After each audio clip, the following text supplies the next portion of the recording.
at the highest spot along what was the Union Pacific Railroad, is one of Wyoming's most unique monuments. First seen by passengers on the Union Pacific Railway and then visited by travelers along the Lincoln Highway, the Great Pyramid of Southeast Wyoming is an architectural oddity even many Wyomingites know little about. Well, I think pyramids end up being monuments probably because of Egypt. Completed in 1882, this unusual monument was constructed to honor brothers Oakes and Oliver Ames, who were influential in the completion of the first transcontinental railroad. Oakes Ames was a congressman from Massachusetts and one of the founders of the Republican Party there.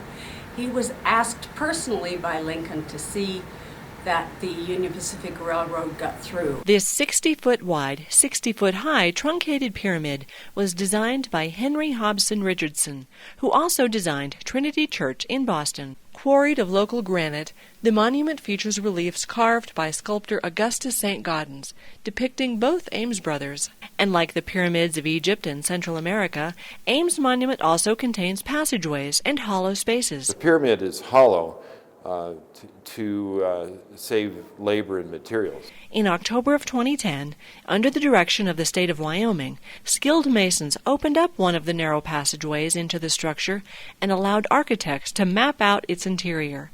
It was just a real high point in my life, that moment of getting in there and standing up and looking around.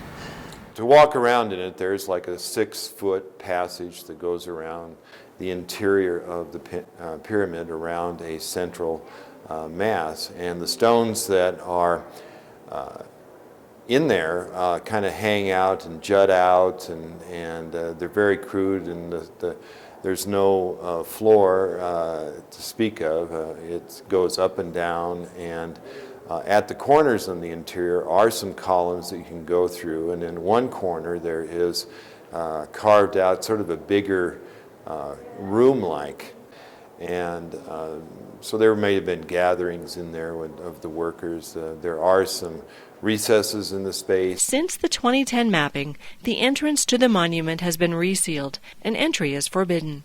Today, the railroad tracks have been moved from this lonely spot, but visitors still come to gaze at one of the few pyramids in the United States.